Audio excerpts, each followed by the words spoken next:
इस दुनिया में, खासकर इस देश में 95% लोग उस चीज के बारे में सोचते हैं जो उनके हाथ में है ही नहीं। क्या? फल।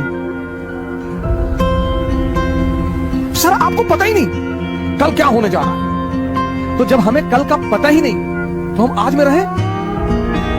और जितने लोगों ने अपने आज को सुधारना शुरू किया उनका कल बेहतरीन हो गया, क्योंकि जो कल के बारे में सोचते हैं वो आज कुछ कर ही नहीं पाएंगे, और जो पास्ट के बारे में सोचते हैं वो कुछ कर ही नहीं। दो लोग निष्क्रिय हैं, जो कल के बारे में सोचते हैं वो तो थोड़ा बहुत कुछ करेंगे भी, लेकिन जो पास्ट के बारे में सोचते हैं, हमारे पिताजी गवर्नर थे, रहे होंगे, बहुत लोगों के पिताजी गवर्नर थे। सर मुसीबत आती है परिवर्तन करने के लिए, यह मुसीबत का बहुत बड़ा पहलू है सर। मुसीबत जब भी आई, ये मेरे पिताजी ने मुझसे कहा, उन्हें गांव से भगा दिया गया तो बेचारे भगोड़े हो गए, गांव वालों ने भगा दिया, कोई पीछे था नहीं तो गांव वालों ने भगा दिया, तो माँ बाप दोनों बेचारे इधर उधर अपना भाट भटकते रहे। तो एक बार मैंने आपसे उनसे पूछा कि आपको बदला लेने की इच्छा नहीं हुई? बोले पागल, मुसीबत आती है कुछ बड़ा करने के लिए अगर आप जागृत हैं। मैंने कहा कैसे? बोले राम राजा बनने जा रहे थे, मेरी आदत है क्रॉस क्वेश्चन करने की। मैंने कहा कैसे? बोले राम राजा बनने जा रहे थे। मैंने कहा हाँ। बोले मुसीबत आ गई? हाँ। मैंने कहा बिल्कुल। बोले 14 साल जंगल में रहे? मैंने कहा हाँ। बोले उसी जंगल में रहकर भगवान बने। अगर राम के जीवन में जंगल को हटा दिया जाए, उस 14 साल की साधना को हटा दिया, आप ये देखिए 14 साल की साधना। पिताजी ने कहा कि देखो मुसीबत आई। मैंने कहा हाँ। बोले वो मुसीबत को मैं उन्होंने मजा लेना शुरू कर दिया। तैयार है? पिता दशरथ कह रहे हैं कि तू मना कर दे, वादा तो मैंने किया था ना, तू मना कर दे कि मैं नहीं जाऊंगा, मैं देख लूंगा। अरे बोले नहीं, जाना तो वही है। और ये इस बात का संदेश है कि हर व्यक्ति को, वो चाहे भगवान ही क्यों ना हो, कितना बड़ा संदेश है कि हर व्यक्ति को इस जीवन में संघर्ष करना है। जो हंसकर करेगा वो राजा बनेगा, करना ही करना है सर। कोई दुनिया में ऐसा व्यक्ति है ही नहीं जिसको संघर्ष ना करना पड़ा। लेकिन जिसने संघर्ष में मजा लेना सीख लिया,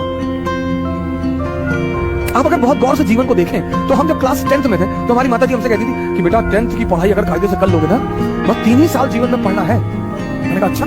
हाँ। बोली बस 3 साल, 10th 11th 12th, और 3 साल अगर पढ़ लिए फिर जीवन में पढ़ना ही नहीं। हमें लगता है आपको भी कहा गया होगा बस 3 साल। अब आपने पढ़ लिया, 97.8% आपके मार्क्स आ गए।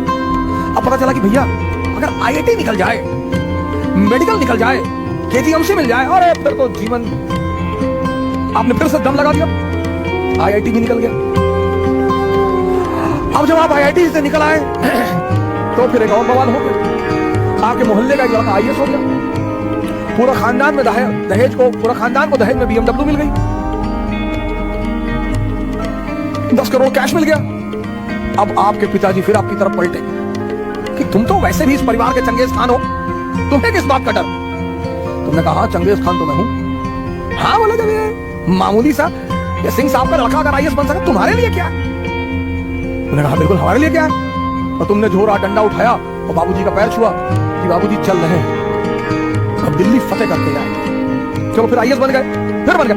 आप देखो जिंदगी में कहीं भी संघर्ष खत्म नहीं होगा, रूप बदलते जा रहे हैं, रूप। कहीं भी संघर्ष का, फिर यह हुआ कि भाई IAS बन गए, अब चलो शादी हो गई, शादी हो गई, मजा आएगा। फिर एक धोखा आ गया, मजा आएगा, भाई शादी हो गई। फिर 6-7 महीने अपना आनंदित हुए, घूमे टहले और बड़ी बधाइयां आई और ये आया और वो आया, फिर बच्चे हो गए, फिर एक नया संघर्ष शुरू हो गया, फिर अब बच्चों की जिंदगी बनाना। मतलब जीवन में कहीं भी संघर्ष खत्म नहीं होता। तो जब संघर्ष खत्म नहीं होता तो क्यों ना मजा लेके संघर्ष किया जाए। और जितने लोगों ने मजा लेके संघर्ष किया उन्होंने इस दुनिया पर राज किया, राम को भगवान बना दिया।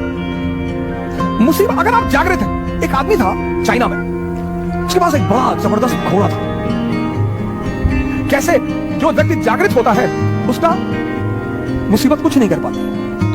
बहुत बड़ा नियम है जागृति सर, होश में रहना बहुत बड़ा नियम। तो चीन में एक आदमी था किसी गांव में, उसके पास एक बड़ा नायाब घोड़ा था, बहुत नायाब, मतलब हवा से ज्यादा स्पीड थी घोड़े की। तो उस देश के राजा ने उस आदमी को बुलाया, कहा तुम अपना घोड़ा मुझे दे, तुमको मैं मुंह मांगी कीमत दूंगा। उस आदमी ने कहा कि सरकार घोड़ा तो ना बेचेंगे। अरे लोगों ने समझाया कि पागल हो, तुम क्या करो घोड़े का, और इतना पैसा राजा तुमको दे रहा, भेज दो। अरे उसने कहा यार तुम लोग क्यों मेरे पीछे पड़े, जाओ अपना काम करो, हम नहीं फायदा ले रहे ना, जाओ। एक दिन क्या हुआ, घोड़ा भाग गया। अब जब घोड़ा भाग गया तो गांव के लोग आए, हंसने लगे, कहीं देखा हम तुमसे पहले ही कहते थे, तुम समझे नहीं रहते हमारी बात को। अरे उसने कहा बड़ा भाई घटना सिर्फ इतनी है कि घोड़ा भाग गया है, बस, इसमें ज्यादा चिंता करने की बात नहीं। वो चला गया तो चला गया, मैं क्या करूं। जी एक दिन घोड़ा वापस आ गया और अपने साथ 20 घोड़े और लाया अपनी तरह के। गांव वाले फिर आए, कहीं बेटा तुम बहुत चालाक आदमी हो, तुमको पता था कि कुछ कांड करने गया है, बड़ा बढ़िया यार, तुम तो बड़े फायदे में हो यार, पहले तो अकेले था अब तो 20 ले आया। उन्होंने कहा यार तुम लोग राय देने क्यों चले आते हो यार बार बार। अरे घोड़ा चला गया था, अब आ गया अपने साथ 20 घोड़ा और ले आया, घटना बस इतनी है, इसमें बहुत ज्यादा खुशी होने की कोई बात नहीं। पड़ोसी राज्य ने उस राज पर हमला कर दिया। अब वो जो 9 घोड़े आए थे उसमें से एक घोड़े को इस किसान का बेटा ट्रेन कर रहा था, घोड़े से गिरा, उसका दोनों पैर टूट गया। गांव वाले फिर आए, ये बड़ा बुरा हुआ यार, बताओ तुम्हारे लड़के का दोनों पैर ही टूट गया। बोले यार तुम लोग शांत नहीं रह सकते हो, अपना निर्णय अपने पास नहीं रख सकते हो। ठीक है यार पैर टूट गया, देखेंगे भगवान कुछ करना चाहता होगा, अच्छी बात है, जाने दो। उसी वक्त पड़ोसी राज्य ने इस राज्य पर हमला कर दिया। गांव के जितने भी जवान लड़के थे सब सेना में बुला लिए गए, सिर्फ किसान का बेटा बचा क्योंकि उसके पैर टूटे हुए थे। हम किसी भी घटना पर तुरंत निर्णय ले लेते। आपको भगवान के निर्णय के बारे में क्या पता सर? सर हर मुसीबत कुछ जीवन में परिवर्तन करने के लिए आती है सर, अगर आप जागृत हैं तो। क्योंकि पिताजी कहते थे कि बेटा हम तो मध्यम वर्ग के लोग हैं, हमारे पास खोने को कुछ नहीं है। ये हमारे पिताजी हमसे हमेशा कहते थे कि हम तो बेटा मध्यम वर्ग के लोग, हम कौन सा मुगल खानदान के लोग। तो तुम ये कभी मत सोचना कि तुम हारोगे तो बेइज्जती हो जाएगी। तुम अकबर के बेटे थोड़े हो, तुम तो एक डाकखाना के बाबू के बेटे हो, तो तुम्हारे हारने से तुम्हारी बेइज्जती तो कभी होगी ही नहीं। तारीफ कुछ लोग जरूर करेंगे कि फलाने का लड़का लड़ाई किया। आपको क्या डरने की जरूरत है सर? आप क्यों सोचते हैं मेरी बेइज्जती होने दो सर, कि लोग मेरे ऊपर हंसेंगे। लोग सिर्फ मुर्दे पर नहीं हंसते, जो जिंदा है उस पर तो लोग हंसेंगे ही सर। अगर लोग आपके ऊपर हंस रहे हैं इसका मतलब आप जिंदा हैं। अगर लोग आपको पीठ पीछे गाली दे रहे हैं इसका मतलब आपने चमकना शुरू कर दिया है। अगर लोग आपकी आलोचना कर रहे हैं तो आप कहीं बहुत आगे बढ़ रहे हैं सर। अगर आपको यह स्टोरी पसंद आई तो आप हमारे चैनल को सब्सक्राइब करें, लाइक करें एंड शेयर करें। और अगर आपको किसी भी टॉपिक पर वीडियोस चाहिए या फिर किसी भी अच्छे मोटिवेशनल स्पीकर की, तो आप हमारे कमेंट बॉक्स में कमेंट करें। और आपको अगर कमेंट बॉक्स में आप बताइए आपको कौन सा प्रोडक्ट और कितना चीपेस्ट चाहिए, क्योंकि आपको जितना चीपेस्ट चाहिए हम उतना देंगे, उतना दिलाएंगे आपको। कोई फेक नहीं रहेगा, कोई भी कुछ नहीं रहेगा।